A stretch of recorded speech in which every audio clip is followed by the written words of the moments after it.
Assalamualaikum warahmatullahi wabarakatuh. Alhamdulillahi rabbil alamin. Asyhadu an la ilaha illallah wahdahu la syarikalah. Wa asyhadu anna Muhammadan abduhu wa rasuluhu la nabiyya ba'dah. Allahumma salli ala Muhammad wa ala alihi wa ashabihi ajma'in. La hawla wa la quwwata illa billahil aliyyil azim. Hasbiyallah wa ni'mal wakil, ni'mal maula wa ni'man nasir, amma ba'd.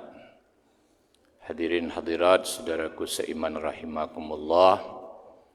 Kita bersyukur kehadirat Allah Subhanahu wa taala. Sampai saat ini kita masih diberi kesehatan dan masih diberi kesempatan. Mari manfaatkan sisa umur yang diberikan Allah kepada kita untuk menghapus dosa-dosa kita. Karena hidup kita ini di dunia tinggal seberapa lagi, kita nggak tahu. Tapi yang jelas paling singkat lah dibanding dengan dikubur. Karena Nabi yang makamnya di Madinah itu mengatakan, dan beliau pastilah benar, bahwa umatku nanti, artinya setelah beliau jadi Nabi itu Rasul, itu umurnya antara 60 sampai 70. Karena itu mari manfaatkan sisa umur untuk menghapus dosa-dosa, karena Allah Maha penerima tobat. Kemudian perbanyak amal soleh sebagai bekal, terutama bekal di jalan untuk terminal ke-4 dan ke-5. Kita baru terminal 3 ini, ada 4-nya kubur, 5-nya mahsyar. Sudah itu baru ditentukan nanti apa kita ke neraka atau ke surga. Karena itu saya memanggil diri saya, kita semua mari. Kemudian biaya amal soleh murah, biaya maksiat mahal.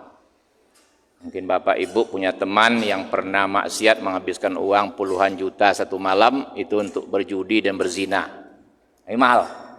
Jadi untuk berwudu itu murah, untuk senyum murah, untuk mengucapkan salam murah, untuk mengucapkan subhanallah zikir murah. Jadi amal soleh itu biayanya murah. Baik, Bapak-bapak, Ibu-ibu yang saya hormati, setahun yang lampau saya dapat kejutan. Padahal saya punya program ngaji di mana saja, saya punya program target yaitu menjadi khairu ummah. Jadi kita umat Islam ini bagaimana bisa menjadi umat yang hebat lagi. Karena Allah sudah abadikan dalam surah Al-Imran, kuntum khairu ummatin. Al-ayah, kalian itu umat yang hebat. Artinya apa? Benar, baik, indah. Sesuai dengan logika, arti logis, sesuai dengan etika, sesuai dengan estetika. 3. Jadi kita umat Islam ini, dan itu sudah dibuktikan oleh Muhammad SAW dan para sahabatnya.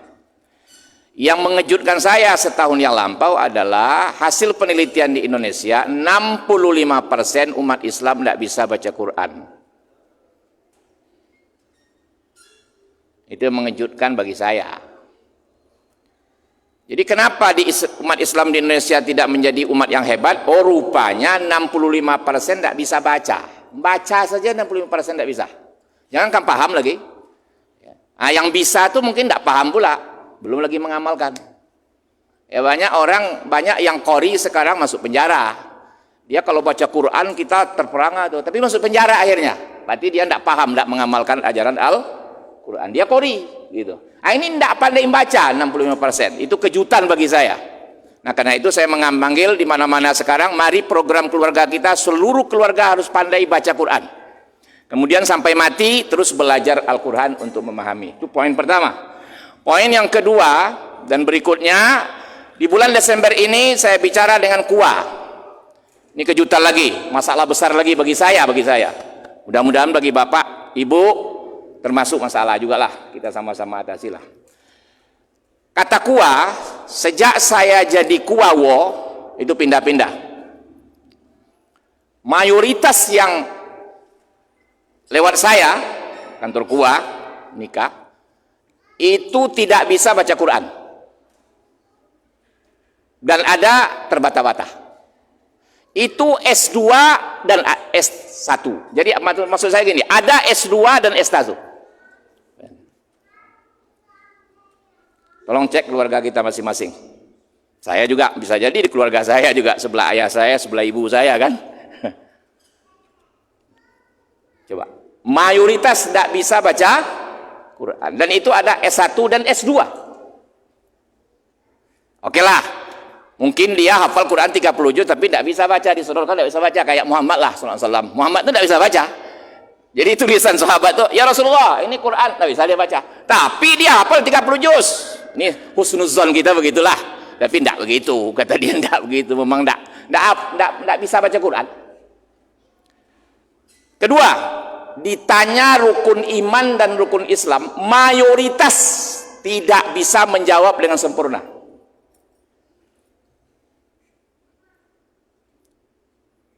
Mayoritas tidak bisa menjawab dengan sempurna. Rukun iman dan rukun Islam.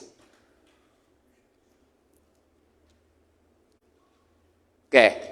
Jadi kalau kami tidak hafal rukun iman, rukun Islam, kalau kami sholat rukunnya sempurna, sah enggak? Sah, enggak apa-apa. Bagus. Apalah. Tapi seharusnya tahu dia rukun iman, rukun Islam. Karena itu kesimpulan ajaran agama kita, ihsan. Itu di hadis Jibril kan begitu. Tapi oke lah toleransi. Tapi yang ketiga ini enggak bisa toleransi. Dan ini gawat. Apa gawat? Mayoritas yang saya nikahkan, artinya lewat kantor KUA, yang saya administrasinya mencatat, tidak tahu mandi wajib.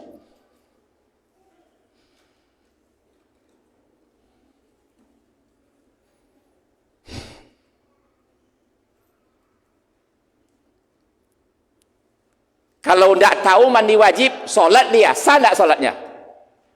Enggak. Kalau enggak hafal rukun iman tapi syarat rukun terpenuhi, sah enggak? Sah. Kalau enggak bisa baca Quran kayak Muhammad, enggak bisa membaca tulis tapi hafal, sah enggak? Sah. Tapi kalau enggak tahu mandi wajib, sama dengan kerbau. Mayoritas katanya. Saya dipanggil Luwo karena air tiris kan anak tua dipanggil Luwo. Itu adik tingkat saya di Darun. Ini problem kita ini. Jangan-jangan ada di antara keluarga kita ini yang sudah punya cucu kerbau, anak kerbau. Kenapa? Mandi wajib nggak tahu. Pikir saya tahu 80-an dulu pernah saya ketemu ibu-ibu, anak 3, ya, nggak pandai mandi wajib. Dia mandi tapi rambutnya nggak basah. Rupanya sekarang dahsyat, bisa jadi. Nggak pandai mandi wajib. Ditanya apa saja yang mewajibkan mandi, nggak tahu dia. Itu mayoritas katanya. Ada yang S2, nggak tahu. Jadi mau kemana kita lagi? Kita udah bicara sampai kemana-mana kajian sekarang ini. Tapi yang dasar ini lah keadaan umat kita. Itu satu kuah, belum kita tanya kuah-kuah lain. Bapak-bapak, ibu-ibu yang saya hormati, ini dasar ini. Mandi wajib nggak tahu.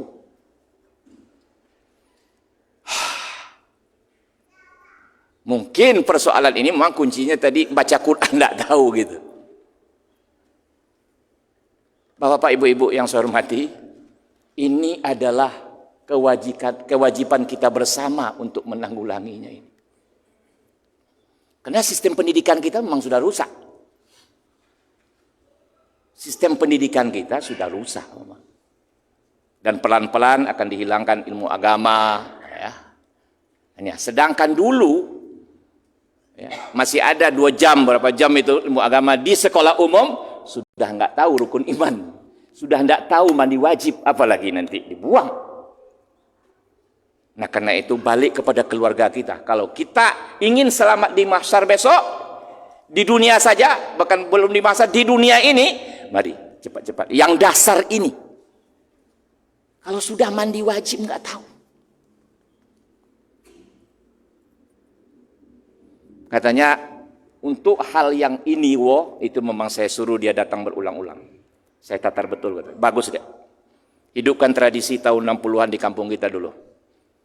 Kampung kita kalau ada mau nikah oleh qadi atau naik qadi, disodorkan Quran dulu. Wang lala mau mantau. Kok lupa baca Quran kai? Aja. Atau kau. Sudah itu baru ditanya, alaiya bedang calon mandi.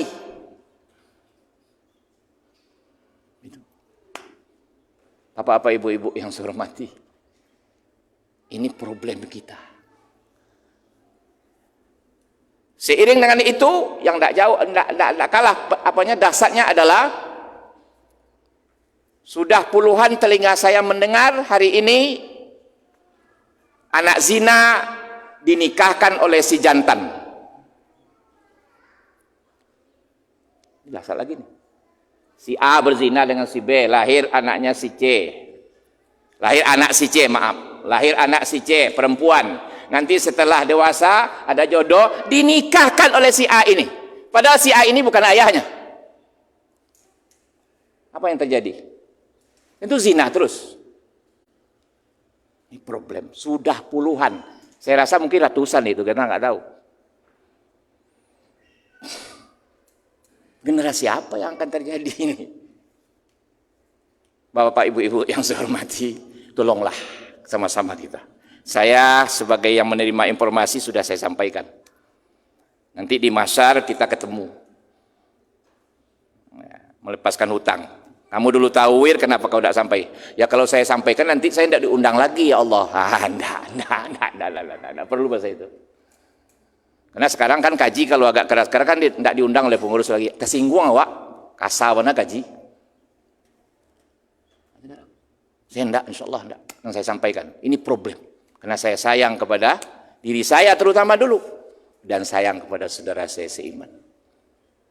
Kita mau menjadi khairu ummah lagi.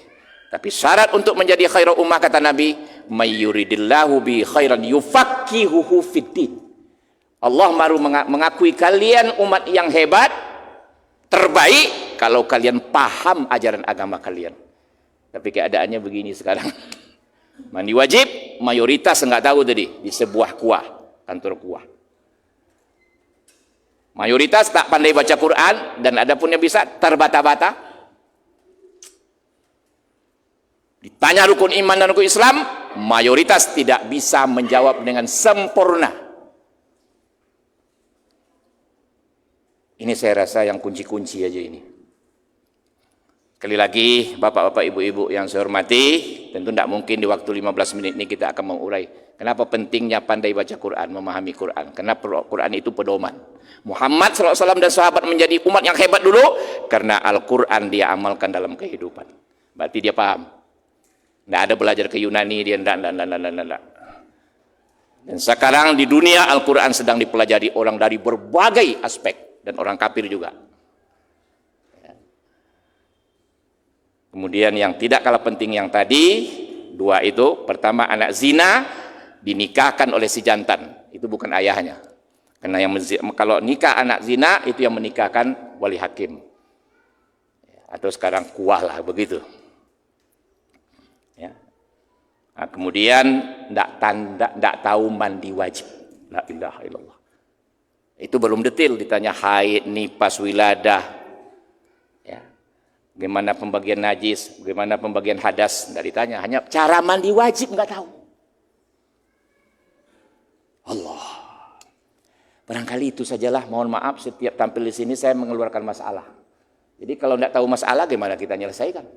Ini enggak, selama ini kita santai-santai aja mungkin. Kita anggap sudah beres semua. Tapi inilah keadaan masyarakat kita. Mudah-mudahan tidak terjadi di keluarga kita. Amin ya rabbal alamin. Terima kasih, mohon maaf. Ya, mari kita bekerja bersama-sama. Mari kita bekerja sama untuk menanggulangi persoalan umat Islam. Sehingga 20 tahun yang akan datang, walaupun dari kubur kita akan mendengar nanti bahwa di Indonesia umat Islam sudah menjadi khairu ummah. Amin ya rabbal alamin. Subhanakallahumma wa bihamdika asyhadu an la ilaha illa anta astaghfiruka wa atubu ilaik. Assalamualaikum warahmatullahi wabarakatuh.